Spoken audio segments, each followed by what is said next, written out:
So here we are, and we're about to pick up on our Does God Exist, right? Overview of the arguments.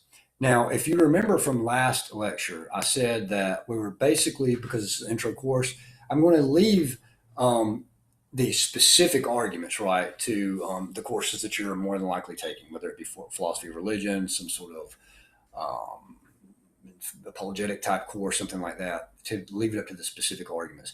So, because it's intro, I'm going to let this be an overview of all of these specific arguments, right?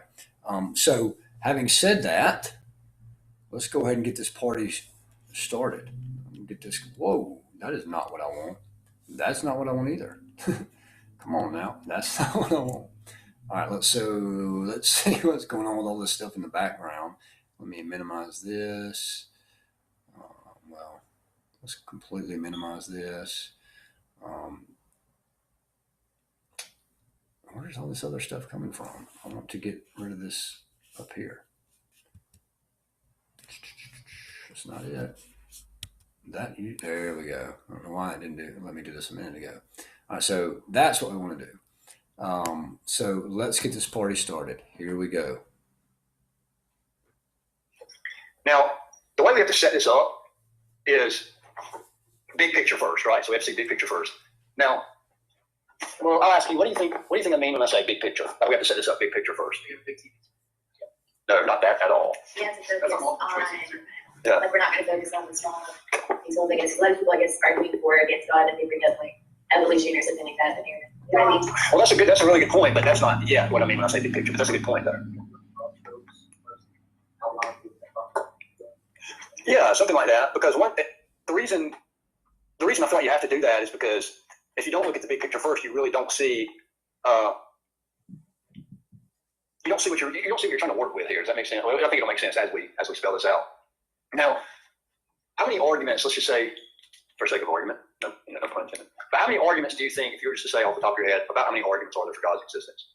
And when I say God, I mean specifically like the theistic type of God, or even possibly a theistic type of God. How many would you say?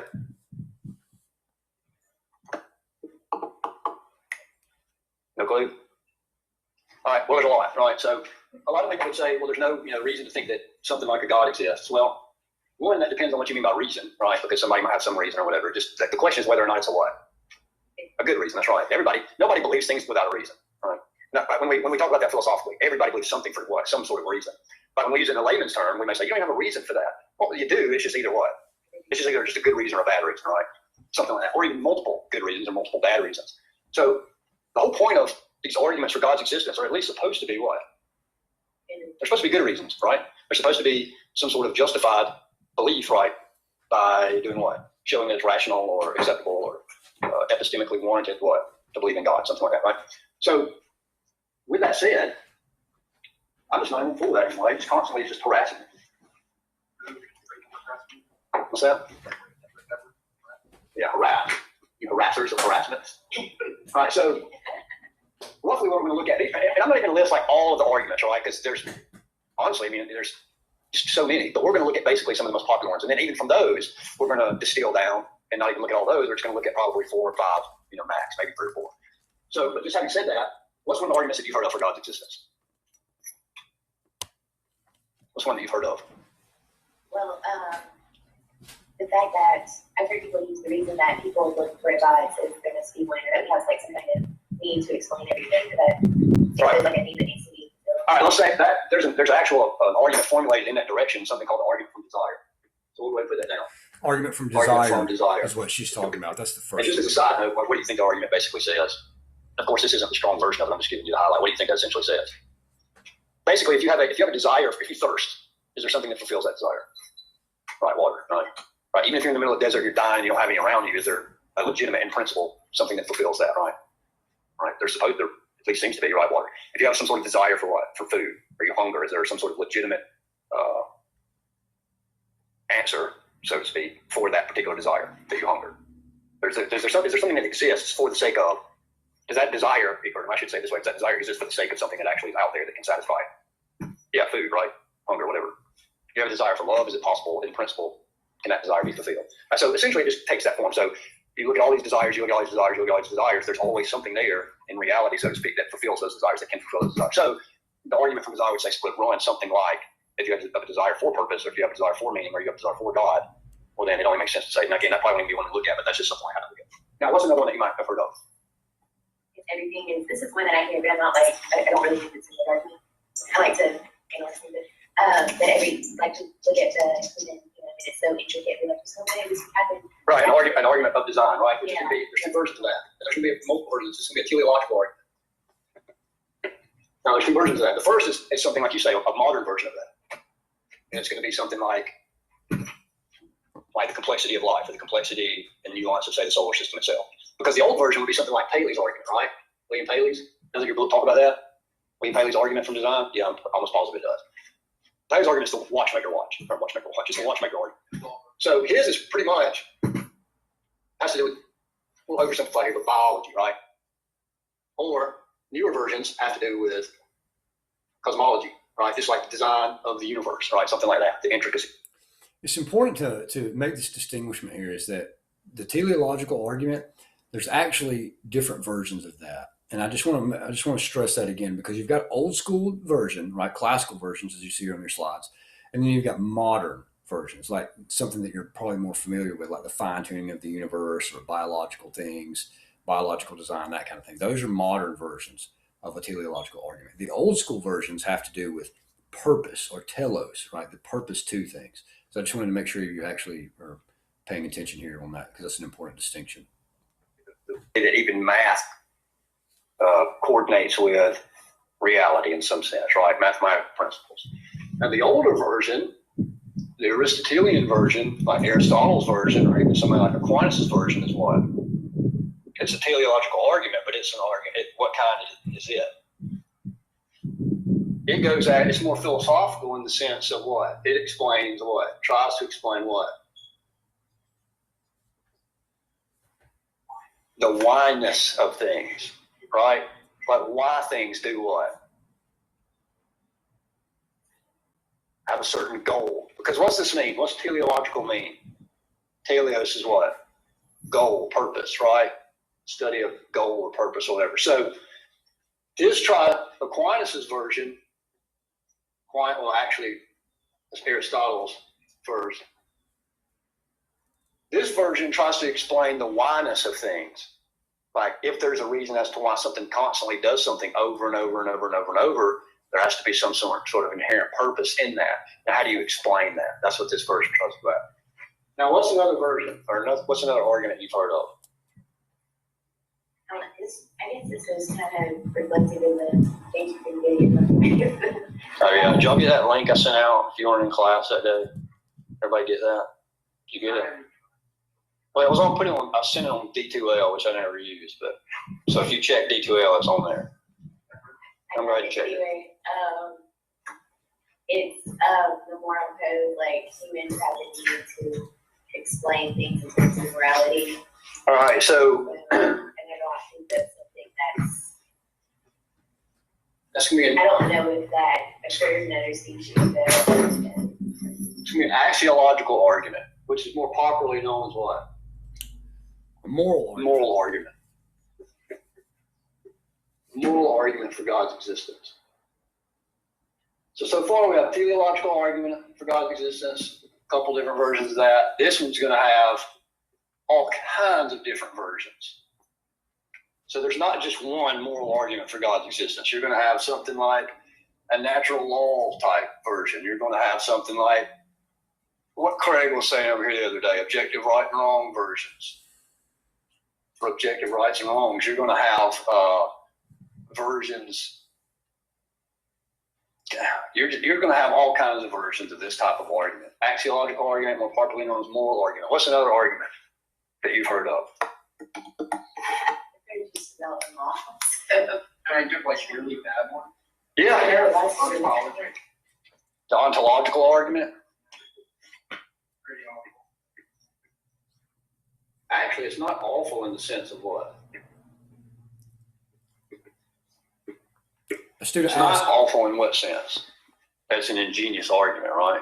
A student was asking if there are any bad arguments for the existence of God. Of course, there are, right? Just like there are bad arguments against the existence of God. But there's two versions of that, right?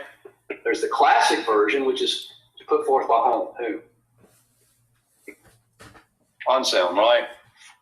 So you had back in the day, you had two monks going back and forth, Anselm and Anilo.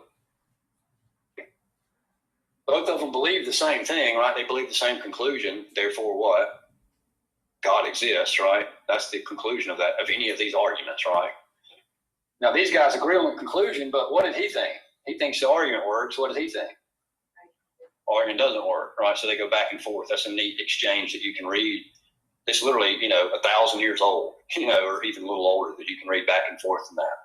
Now, Kant, even though people would say he discredited this argument, usually Kant is the one that gets credit for discrediting this classical version.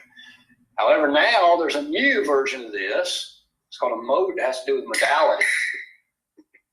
It's put forth by who? Does anybody know? The bad news is most people within the field of philosophy of religion don't know this version.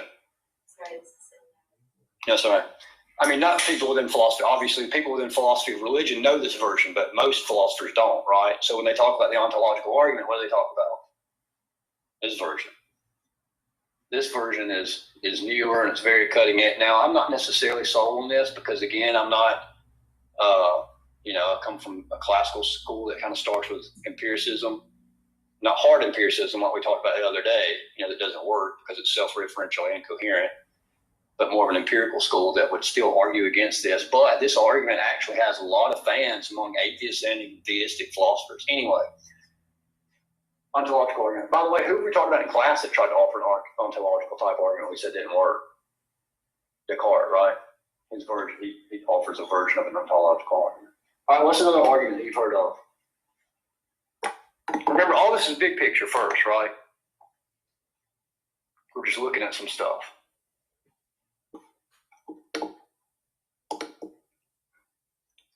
Nobody's probably named the most famous version yet.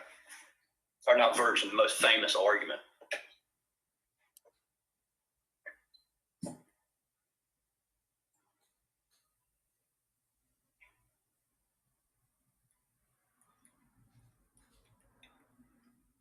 I don't know if this would be philosophical or not, but people say like the Bible proves things about nature and science that people didn't discover before. Like the earth is round, things like that. Like I hear that argument a lot, but I don't really. Yeah, that would be, that's not like an official type argument for God's existence. That might be something more like an argument for, say, the reliability of Scripture or something like that, right? Yeah, Right. Now, of course, that's valuable in what sense? Look, how can that be beneficial? Well, obviously, if the Quran or the Bible or the Book of Mormon or whatever, if it said, all right, here's these particular features, and then it was just consistently wrong on that, then what? That wouldn't be good, right? Yeah. So, I mean, it ought to, at the very least, if it's accurate, then nothing follows from it other than that's accurate, right? But it would be bad, on the other hand, if it was like, oh, over here, the early inhabitants of the Americas were Israelites and Semitic people. And then DNA shows like, no, they're not. I'm actually talking about one of those specific claims there that's really bad for that particular group, right? Does anybody know what I'm talking about here? I don't want to get too controversial because I'm being recorded. So remember, the Mormon claim was that all the Native Americans were Israelites originally and all this kind of stuff, and the DNA, no, they're not. Anyway, so what's the most famous argument? Nobody's said it yet. I'm surprised. No, well, that may mean the most lay level famous, but I mean philosophically rigorous and that right now. That doesn't totally sound. Right.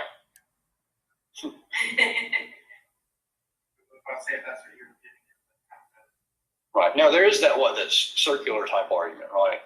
Bible says it's the word of God because how do you know it's the word of God? Because it says it is, right? But again, does anybody bother with that in philosophy classes? No, remember, this is a philosophy class, right? We're not high school kids sitting around the lunch table, which is kind of surprising. I can see why that would be offered as an argument for God's existence in the book, in the sense that maybe that's kind of popular, among the high school kids or whatever. But I can't see why it's in the book in the sense that that's just not worthy of being in there, right? That's just not come on, no philosopher is going to get up and argue that, right? Except maybe like a presuppositionalist or something, which is just. But anyway, what's another one? Or what is the argument? Most famous of our day and over the centuries. Cosmological argument. What is this argument? Oh, that the Earth is in the perfect spot for life. No. And there's going to be a lot of versions of this argument too. This argument is just essentially saying what? There has to be an explanation of some sort for what? Right. There has to be some sort of cause, right? If something comes to exist, then what? It's all right. It's a cosmological argument. So you're going to have all kinds of versions of this. You're going to have a modern version. Well, I say modern in the sense that this is what's been making the most impact over the past, couple decades or whatever. But then you're going to have an old version, the Aristotelian Aquinas type version. And you're going to have, and again, this isn't modern in the sense of it's new, but modern in the sense of it's made this radical comeback, is what's called the Kalam cosmological argument. Now, 50 points for who do you think is most responsible for bringing this argument back? For this again, it's not modern because it's old. It's an old argument, but for basically its resurrected state. Who did you watch over here the other day? This guy over here, right? This argument, huh? For some reason, when you go to that, because it's going to be Right. Bill Gates over here. That guy is probably the biggest reason this argument has come just full circle and it's being taken seriously again. And this is one of them that we'll actually look at. Personally, I like this argument. But we'll probably look at this one because this is the most easy to understand. It's the most lay friendly, which is part of its popularity now because you don't have to be some sort of philosophy guy to understand the concepts. You can be just a halfway intelligent person and follow this kind of argument, right? Well, you don't know yet, so you'll see. You'll be able to follow that. Of course, whether you think it's persuasive or not is up to you, but you'll be able to follow it, which is why I think that you'll like that. Now, what's another argument?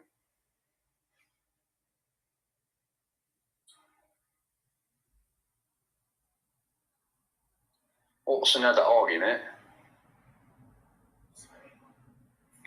What?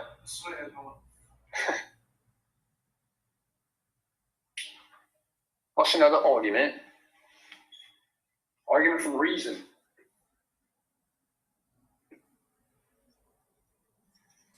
And what I'm trying to do up here, remember guys, I'm trying to put up arguments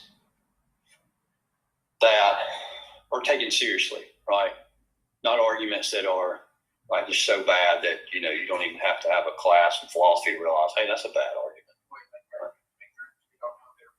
Right, something like that, or like that argument there that the Bible says it's the word of God, and I don't want to continue to pick on the Bible like the Quran, the Quran is the word of God because the Quran says it's the word of God, like that kind of stuff, right? It's philosophy class. We're not worried about everybody. Can we all just concede that's a bad argument? All right, so we can leave that behind, right? So argument from reason. Again, how many versions of this are there? Multiple versions of this. Cosmological argument. We didn't list one of the other versions is a Leibnizian sort of Gottfried Leibniz, right? He's got a version. You've got an argument from the principle of sufficient reason. Let's say PSR. Meaning that for anything, there has to be some sort of sufficient explanation for that, right? Which is going to get back to some sort of argument for God's existence. You've got argument from beauty, argument from aesthetics, we could say. What's that? I don't know. I'm just thinking that sounds good. Argument from aesthetics. Yeah. It's actually a pretty interesting argument. Then you've got all sorts of evidentialist type arguments. Now we're not even going to look at any of these because we're looking at the philosophical arguments. But evidentialist type arguments are what? So like an argument, what? It must be evident. We'll say something like a resurrection or something like that. So you've got guys that will argue for a resurrection, right? Like, all right, here are these particular facts that are accepted across all strata. You know, skeptical scholars accept these facts. Conservative scholars accept these facts. So everybody in the middle ground accepts these particular facts. So what sort of reasoning would that be if we went back to our logic?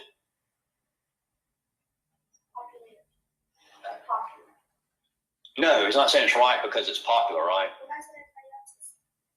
Somebody said that. No, not in class. For example. No, like if you're saying like, all right, these guys are experts in their field and they say that X, Y, and Z is true historically speaking. And then everybody agrees on that.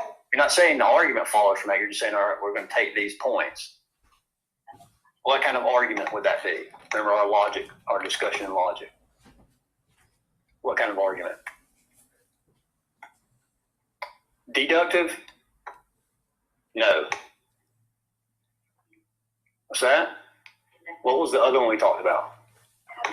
Abductive. Why would it be abductive? An abductive argument. Piper, why would it be abductive? I just said I don't know. All right, if I've got this piece of data, right? I've got this piece of data, and I've got this piece of data, and I've got this piece of data.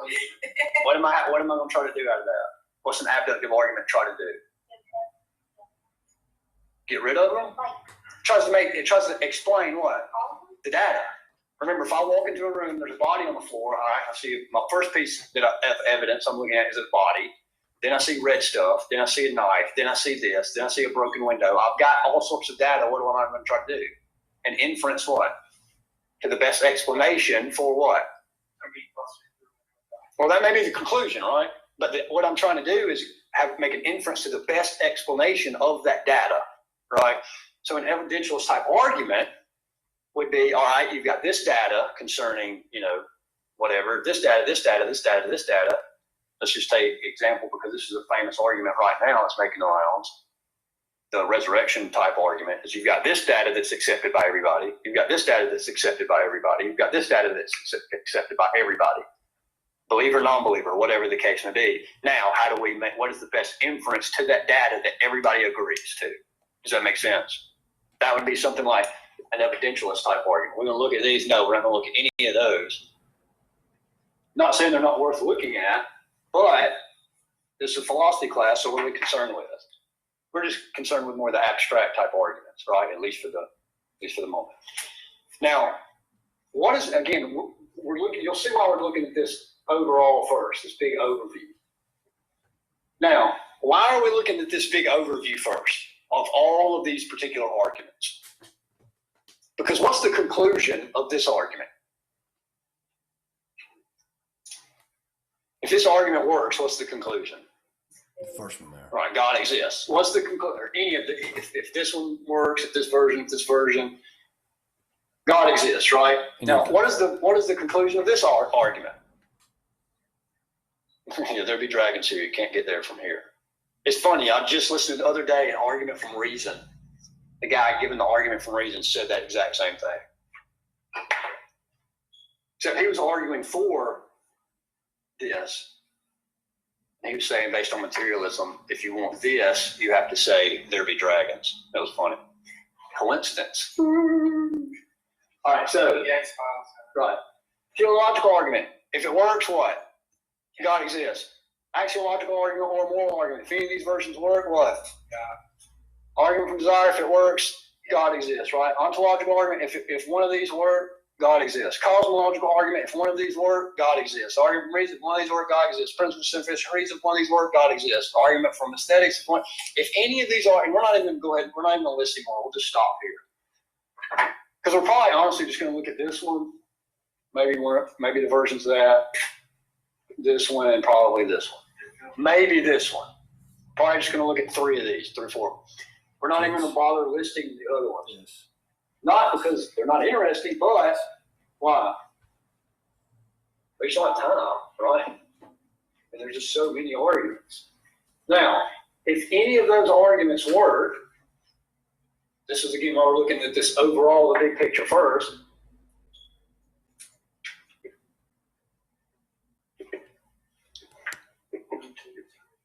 Five, 6, 7, 8. If any of those arguments work, then what? God exists, right? Well, if this one doesn't work, this one doesn't work, this one doesn't work, this one doesn't work, this one doesn't work, this one doesn't work, this one doesn't work, this one works, this one doesn't work, this one doesn't work, this one doesn't work, this one doesn't work, what happens? God exists, right? If it's a deductive argument, now if it's an inductive argument, it may or may not be the case, right? Maybe more plausible or something like that. But if it's a deductive argument and any of them work, then like it or not, what? God exists, right? Right, well, or there be God, right? Something like that. So, overview, if any of these work, God exists. Now, what do I have to do? Say I'm an atheist. So what do I have to do to this argument? I have to show what? Any of those arguments listed. And it doesn't work, that it doesn't follow, right? Now, if I can show that this argument does not follow, it's not follow, i.e., doesn't work, what happens? Well, something happens, right? You're on the right track. Something happens. You said it. Right, this argument doesn't work, right? This argument doesn't work, but it still may be that what? The conclusion's true, but I've at least dismantled what? I can show this argument won't get you to that conclusion, right? Right? So what does that leave me with? Does that mean that God doesn't exist? Well, really. Does that mean that God doesn't exist? No, just think right. Right, so I'm still at least at what? I'm still at least here, right? Logically speaking, right? Agnosticism. You can't really know either way. So Well, no, just because if I disprove this argument, I don't prove what? that God doesn't exist. Right, I don't prove this, but so at best I'm here, right? Which is okay. I mean, that's just how logic works, right? You catch that? Meaning that any one of those arguments, if that argument doesn't work, any one of them there, it doesn't prove atheism. It just proves that argument doesn't work. You can't go from, well, debunk your argument, therefore atheism is true. That's just, at best, you go from atheism to agnosticism. Maybe it does, maybe it doesn't. But the point just simply is that what we're pointing out there is that if you debunk one of these arguments, right, let's say this one, it doesn't follow that atheism exists, just follows that argument doesn't work. Same with any of these others. That's the point being made here.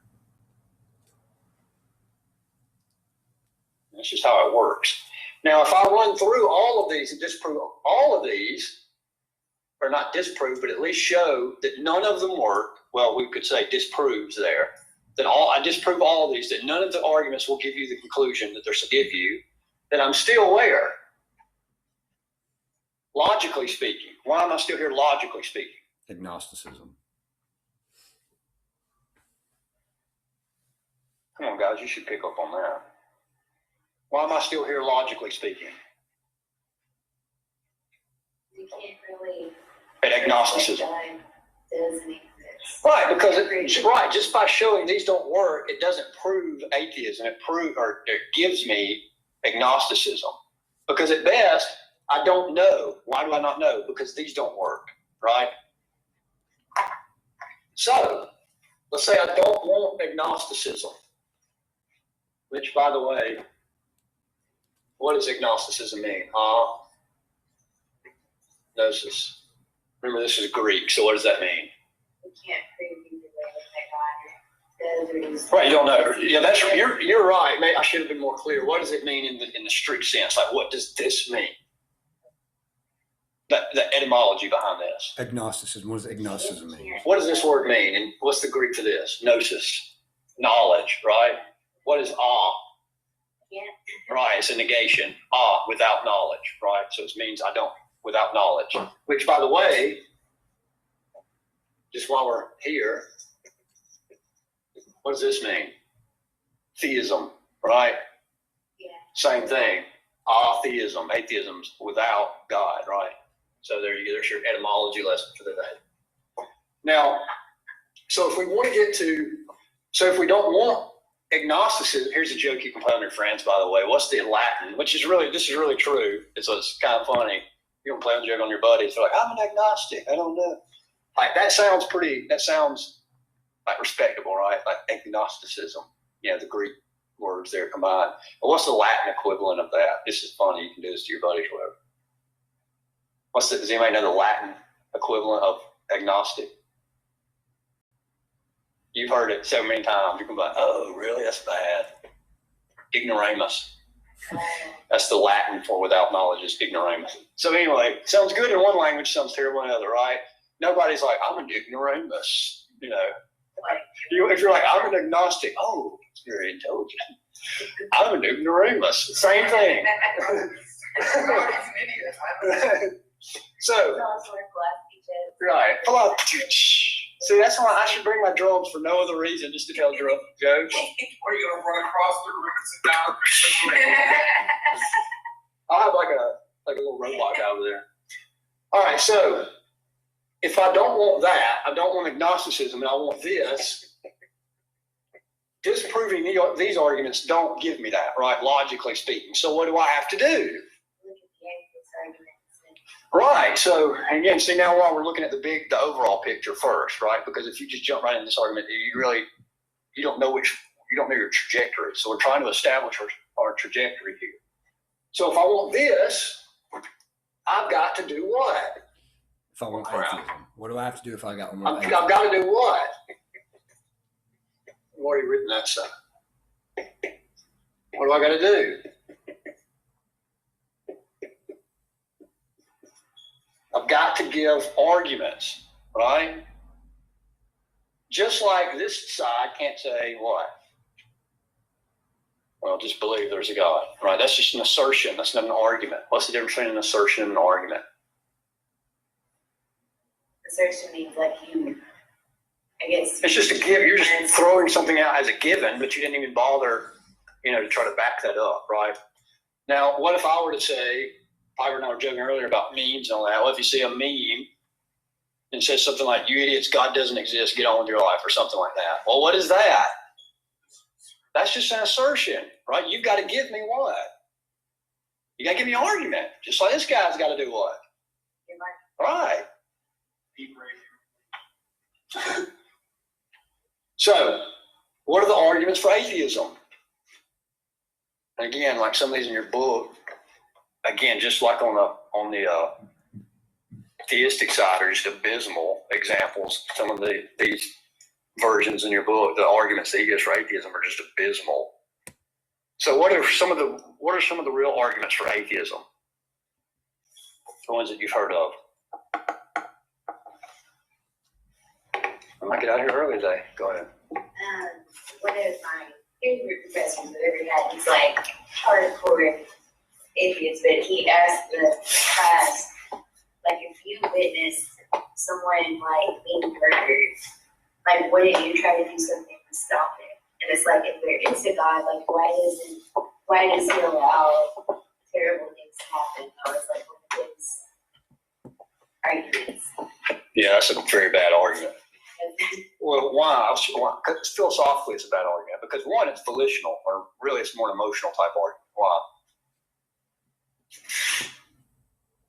The student was talking about what she's saying was that there's a professor that she had that happened to be an atheist was giving the argument that, look, all this bad stuff's happening and that's terrible, and so God couldn't exist because bad stuff was happening or whatever. That's what she said. What if one of you, what if, God forbid, What if one of you, like my girls are in here, right? What if I'm standing here and a guy comes over and starts beating the absolute piss out of my kids? And I stand, no, I just keep standing there. I'm thinking of this bodybuilder walking and beating a child. Yeah, bodybuilder. Oh, who's got pumping some iron, kid? So what happens? Logically speaking, what happens? No. Logically speaking, if someone's over there beating my kid, what does that prove? At best, it proves what? Right. At the very best, it proves what? I'm a ball, right? But what doesn't follow? Doesn't prove I don't exist. Right? If somebody's beating my kid over here, can someone say, hey, Russ is allowing his kid to be beaten, therefore Russ doesn't exist? That just doesn't logically follow, right? That's necessarily an argument that is to say that God doesn't exist, just to say that it's not one worshiping. Well, but you're still left with what, though, if that's the conclusion?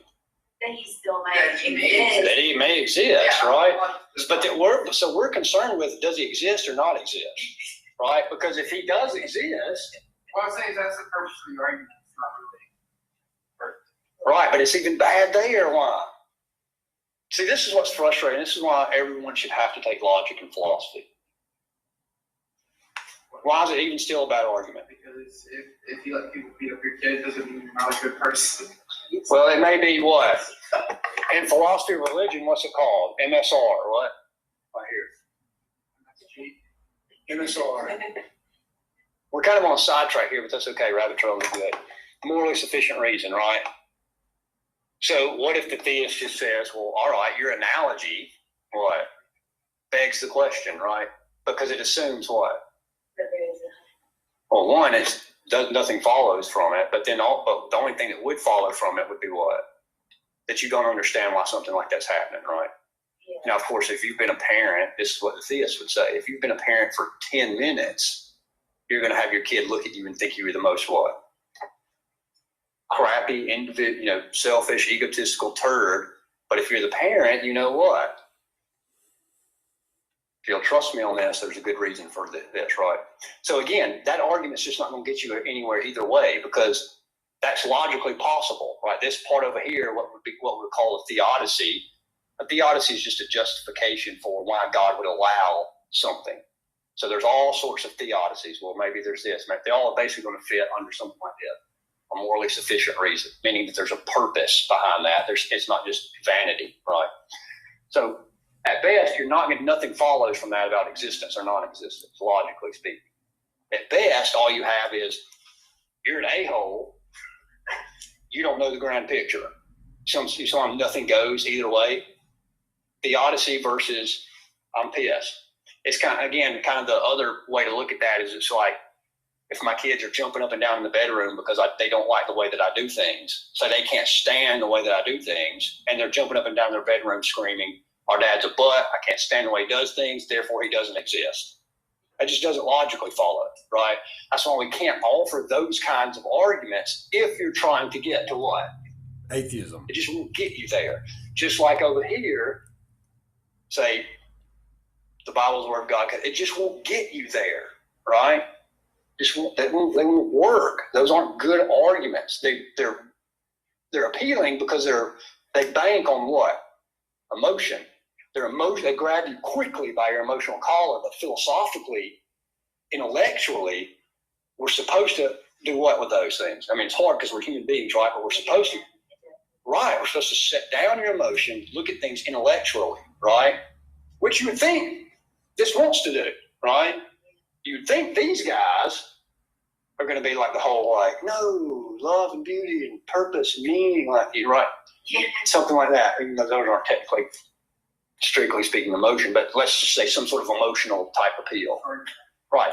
We want to go with this, right? What?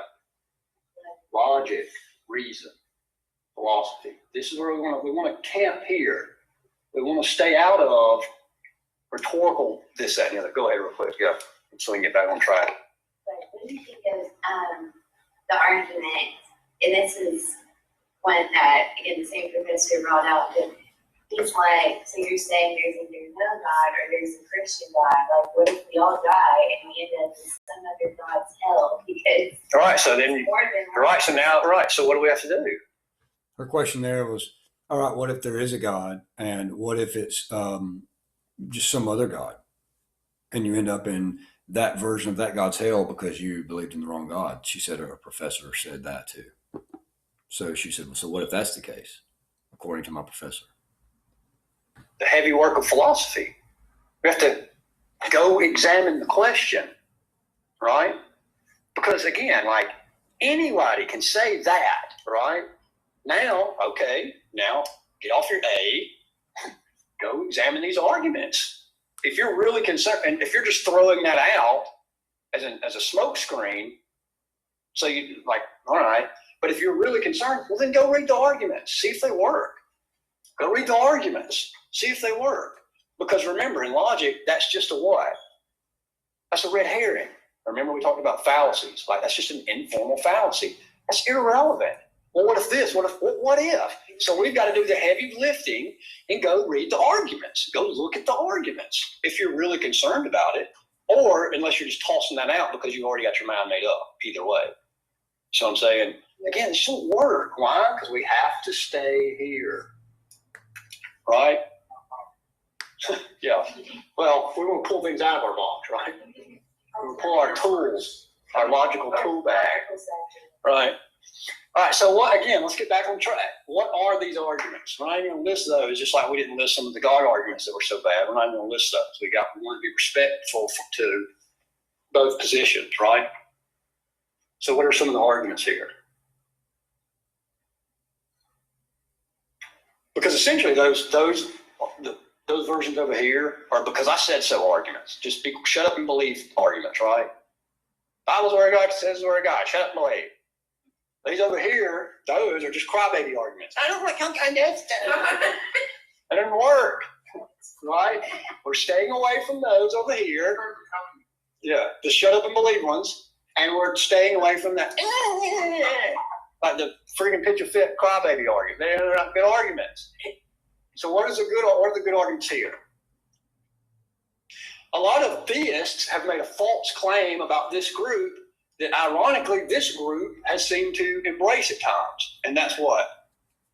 Well, you can't prove a universal negative. Well, I mean, I can't really prove there is no God. And so, or these guys have said, you cannot prove a universal negative. Some of these guys, not all of them. Some of these guys have said, you can't prove a universal negative, meaning that you can't prove that there's not a God. There may always be some way to show it. And they were saying, ironically, some of these guys have said, yeah, that's right. You can't really prove that, but I can still be an atheist because I can show that it's less plausible. That's false on both counts. These guys shouldn't say that. Well, some of these guys shouldn't. Again, the more sophisticated philosophical theists aren't going to say that. And these guys, again, the more philosophical atheists, again, when you're both on the same page, you both know not to say that. So why can't we say that you can't prove a universal negative? The point there was that some atheists like Richard Dawkins will try to get around the fact of, they'll say, you can't, well, yeah, I can't prove there's no God. Somebody like Richard Dawkins might say that, or not might, but has said something like this. I can't prove there's no God only because you can't prove a universal negative. And some theists have made that mistake too. They could say, hey, you can't prove there's no God because you can't prove a universal negative. Both are wrong. You can prove a universal negative. Why can't we say that? For reasons we're about to say. Well, one is self-defeating because that itself is just a universal negation, right? That claim itself is just a universal negation. How? You can't prove a universal negative. Well, is that true universally speaking? If that's true that you can't prove a universal negative, then maybe that's not true, right? And you can go through the gymnastics there to figure out why it's self-defeating. But again, you can prove a universal negative. I can prove right now that there are no such thing as what? We'll just cut the course short. That there's no God. I'm just kidding. I can prove right now that there's no what? No such thing as a married bachelor. anywhere, at any time, in any space-time continuum, in any time period or any culture. Why? Which is, like, think about it this way. You're right, but think about it this way. Because the concept is what? It's incoherent, right? There's a contradiction within the very what the concept tries to entail. It won't work, right? At any time, in any place, there's no such thing as. So, if atheism, an atheistic type argument, if it can do what? What? If it can show that the concept of God is what?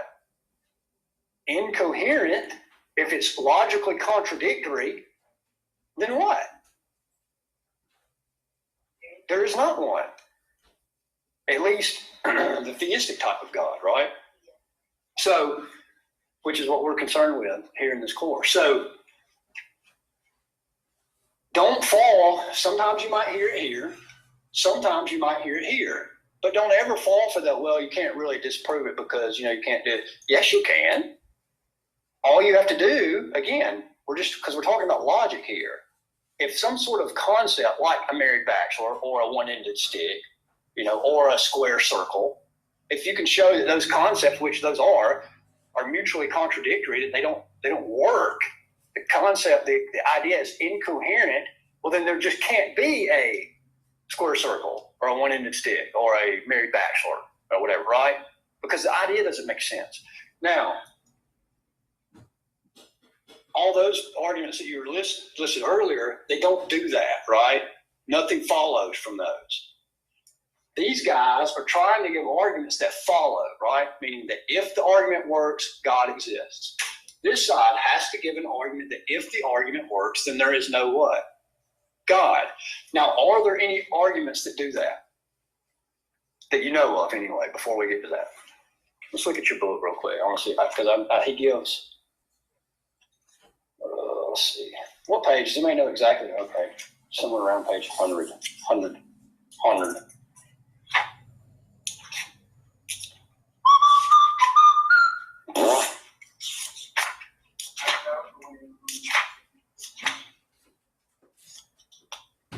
All right, good. I'm glad to hear that your author on page 96 agrees with what I just said here about proving a negative. That no, don't fall for that. You can. So I forgot that he even says that. That's a good thing. So he starts on page 95. Why there is no God. The first time I think I heard you say anything positive about this one. Yeah. No, he had some good stuff. Remember on some of the epistemological stuff. He's like with a burning passion. The passion of 10,000 burning suns. Yeah, Pretty much, I said day one that he was resurrected. He's book burning just for So he says he does some good stuff here with proving a negative here on the why there is no God. I don't know why it's under why there is no God's part. It should just be under both of them, under both sides. But either way, it's still here, so that's great. Now he talks under the section, says why there is no God. He says the argument from religious pluralism. This is his first argument. So let's go ahead and list it. The reason we're listening is kind of in here. So we'll put that over here for this one, the circular argument. Scripture type argument. Argument from Scripture. Bad argument, man. Right? All right, so this one he lists as his first objection is religious pluralism argument.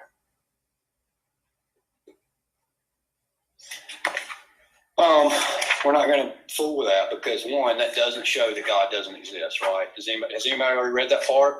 I want you to read that. Read the religious pluralism part.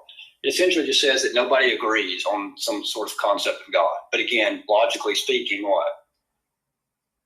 All that you get from that, what follows logically?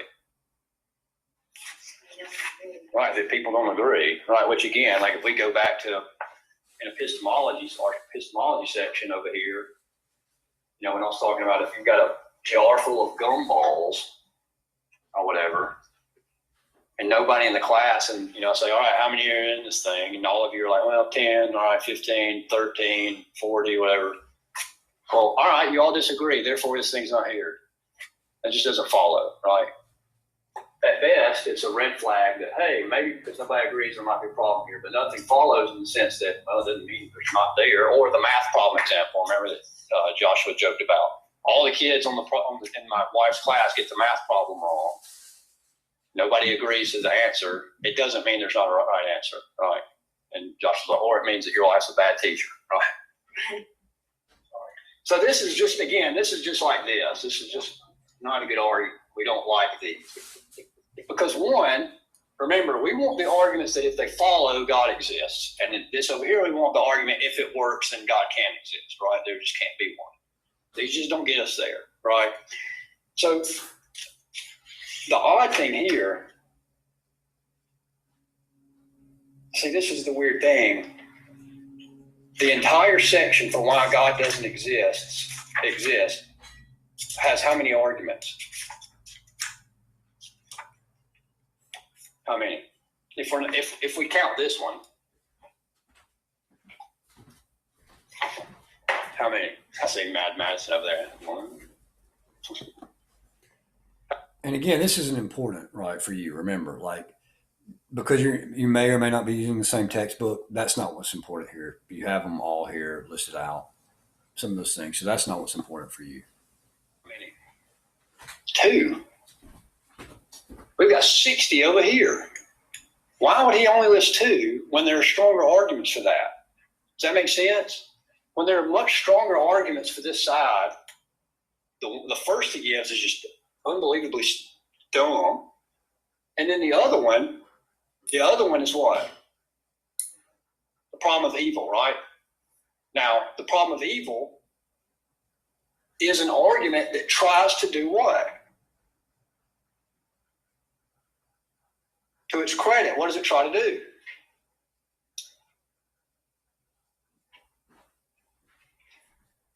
The concept of try to show, what's that? It's trying to smash my hands together. It tries to show that the concept of God is what? It won't fit, right? Does anybody know the formulation of that argument? And we'll actually get into the argument later, but just so you know what we're talking about. No, it's more like if God is all loving, then God would want to get rid of evil, right? If God is all powerful, then God could get rid of evil. But there's evil. So either God is not all loving because there's evil and he doesn't get rid of it, or God's all powerful because there's evil and he can't get rid of it. So therefore, the Christian God or the theistic God can't possibly exist because the theistic God is supposed to be all loving and all good, right? But then you've got evil. So that's what that argument is going to try to do. So the problem of evil, I like to call it this because it just seems to be poetically, neat there. Why am I saying this here? Because I'm just not taking anything for granted with you guys anymore. Right, Edgar Allan Poe, problem of evil. All right, so I had to take an entire course on this, literally an entire 15-week semester on this philosophical argument right here. On this argument right here, this one argument, an entire 15-week course on that. You talk about like depressing every day. Let's talk about something terrible that happened again and again and again and again. Staring just like 20-second loop they hold your eyes open. Hey, you want to hear something? No joke, man. The first couple days in this, completely broke down on my hands and knees crying because, and I don't know that I'll do that in this class because one. Oh no, you got me in here. You might. No, I don't mean me. I mean you. Like I don't want you to get like that because what's the power of this argument? You first have to show. Well, no, not necessarily. Well, and emotion's not bad here, right? You first have to show what? Evil. And like we talk about like evil in the sense of like there's bad stuff, like or we can do it how? We can like give graphic examples of the things that you would think would be the most evil, horrendous things to ever happen to somebody, right? Right. And I'm telling you, literally, down on my knees, crying, sobbing, like I can't even listen to this. I can't listen to this anymore. Hour of life, you'll see All right. stuff. So, just so you know, I've had to grapple with this one in a very, very hard manner. So, one of the things that's easy for theists to do a lot of times is to dismiss this because they haven't had what? Experienced this in some way, right? So, one of the first things that we have to do when we get in an argument is in some way show you at least, at the very least, in the potency of this problem, right? Now, these guys over here aren't idiots either. So what they're going to do, and we'll get to that, is they've got, well, I'll just wait till we get to that. Just be on the edge of your seat for that, because this is going to be a kind of basically a freaking fight to the death kind of thing right here. I mean, it's super interesting here, like big time. Now, do we have any other? Yeah, we'll have to leave that there. So, do we have any other arguments that fit here that do what this argument tries to do? Why are we talking about this argument? Because it at least tries to do what we're trying to do. It's trying to get you to this, right? That's why we're going to talk about this. We've got good news and bad news for this argument. Now, but it's trying to get you to this. That's why we have it up here, right? Because it's respectable in the sense that it's trying to go after what? This, right? It's trying to use this to show that this is incoherent, right? That's what we're concerned with. And for the sake of this recording here, when I say this, it's trying to use logic, reason, and philosophy to show that the idea of God is incoherent, that the concept won't work. Right. That's to say, I was even going to make sure to clarify that an incoherence argument is trying to say that the very concept of God is completely incoherent, meaning it can't be possible that God exists. That would give you atheism, something like that. So that was the point of that right there. So back to this.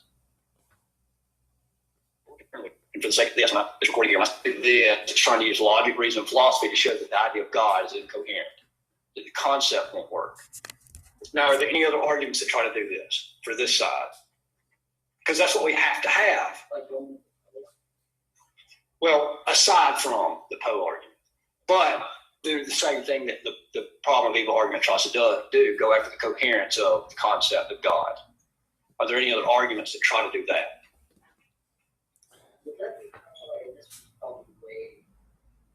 Yeah, that's just to say there are any arguments that try to do with the logical problem. Like what John Lennon said, where it's like there's so much, like, not destruction and stuff like that, but like there's so many problems in the world.